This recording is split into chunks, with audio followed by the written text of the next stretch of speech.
कराची की अदालत ने मंशियात केस में गिरफ्तार मुलजमा पिंकी का 22 मई तक जिस्मानी रिमांड मंजूर कर लिया। दूसरे जानिब जुडिशल मजिस्ट्रेट जनूबी की अदालत ने कत्ल केस में मुलजमा पिंकी के जिस्मानी रिमांड में 2 दिन की तौसीक कर दी।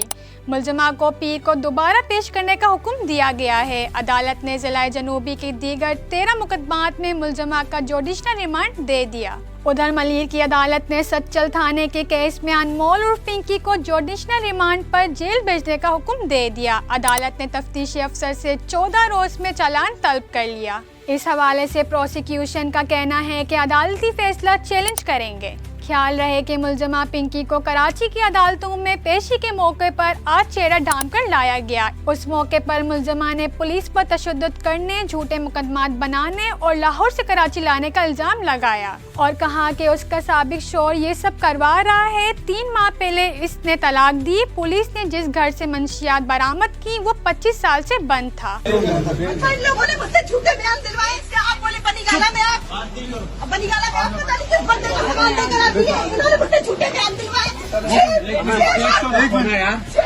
मुझे लाहौर से 22 दिन पहले खाना लेकर आए और इन्होंने 2-3 दिन में लोगों के नाजायज पर्चे मेरी पूरी फैमिली पर डाल दिए, मेरे पर डाल दिए। लात पर्चे 2-3 दिन में तफ्तीशी अफसर ने अदालत में कहा कि मुलजमा शातिर हैं, बार बार बयान बदल रही हैं। मुलजमा ने अभी आते हुए कहा कि मुझे जानते नहीं हो, मेरा नाम पिंकी है। मुलजमा के फ़ोन से 800 अफराद के नंबर मिले। करोड़ों रुपए की ट्रांजैक्शन का इंकशाफ हुआ। मुलजमा का शनाख्ती कार्ड ब्लॉक है। सादा लोगों के नामों पर नंबर निकलवा कर इस्तेमाल किए। मुलजमा के राइडर्स और सहूलतकारों को गिरफ्तार करना है। मज़ीद रिमांड दिया जाए।